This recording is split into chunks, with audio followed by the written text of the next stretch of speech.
Flight 307 रात के आसमान में उड़ रही थी। यह एक लंबी यात्रा की शुरुआत थी। यह मुंबई से दिल्ली की एक आम फ्लाइट थी, लेकिन इस रात में कुछ खास था। पैसेंजर्स अपनी सीट पर बैठ गए। हर कोई अपनी मंजिल की ओर बढ़ने के लिए तैयार था। वो अपने मंजिल पहुंचने का इंतजार कर रहे थे।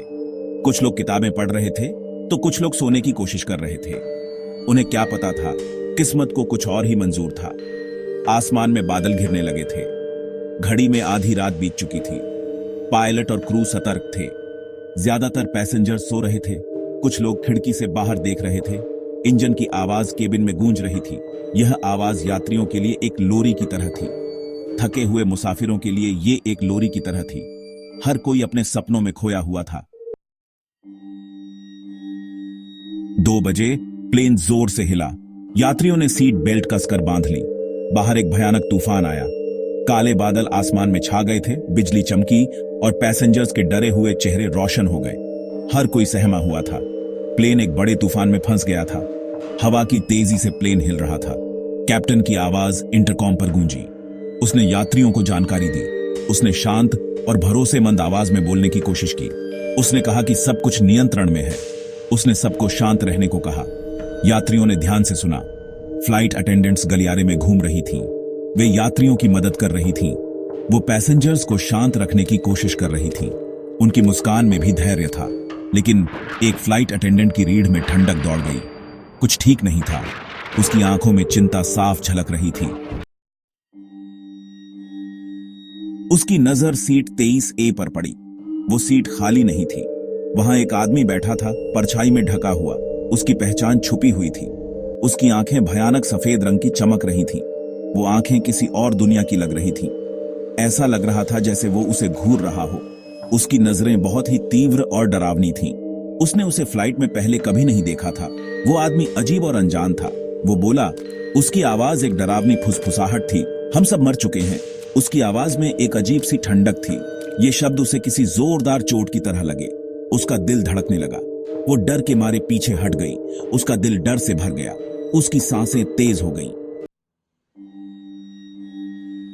उसके अंदर दहशत भर गई। उसे कॉकपिट तक पहुंचना था। उसे पायलटों को उस अजीब आदमी के बारे में बताना था। उसके शब्द उसके कानों में गूंज रहे थे। लाइटें टिमटिमा रही थीं। केबिन चीखों से भर गया। प्लेन फिर से हिला। पैसेंजर्स इधर उधर गुड़ियों की तरह उछल रहे थे। वो आगे बढ़ी। उसका दिल तेजी से धड़क रहा था। वो हांफती हुई कॉकपिट में घुसी। पायलट प्लेन को कंट्रोल करने की कोशिश कर रहे थे। को पायलट मुड़ा। उसकी आंखें भयानक लाल रंग की चमक रही थीं। वो मुस्कुराया, एक क्रूर, जानकार मुस्कान। यह प्लेन, उसने कहा। उसकी आवाज बिगड़ी हुई और अमानवीय थी। कभी नहीं उतरेगा।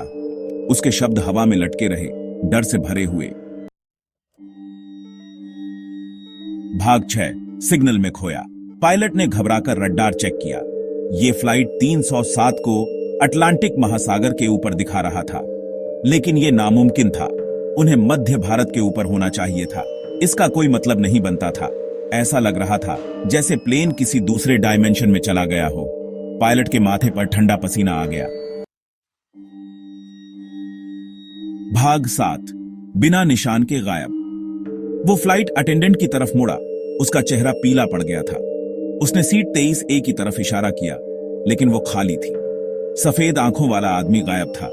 उसकी जगह लकड़ी का एक जला हुआ टुकड़ा था। उस पर लिखा था, फ्लाइट 307 गुमशुदा 20 साल पहले। हवा भारी हो गई। ओजोन और सड़न की गंध से भर गई। समय जैसे मुड़ और बदल गया। भाग 8 अथाह गहराई में। प्लेन नीचे की ओर झुका, धरती की तरफ घूमता हुआ। दीवार पर लगी घड़ी रुक गई। हमेशा के लिए 2:45 पर। रोशनी की एक तेज चमक हुई। फिर बस अंधेरा। तूफान चलता रहा। उस डर से बेखबर जो उसने छुपाया था। फ्लाइट 307 गायब हो गई। रात ने निगल लिया। भाग 9 हवा में फुसफुसाहट। अगली सुबह दुनिया भर के अखबारों में एक खौफनाक कहानी छपी। फ्लाइट 307 जो 20 साल से लापता थी, अटलांटिक के ऊपर देखी गई थी। फिर से गायब हो गई। कोई जीवित नहीं बचा। कोई मलबा नहीं मिला। फ्लाइट 307 एक कहानी बन गई।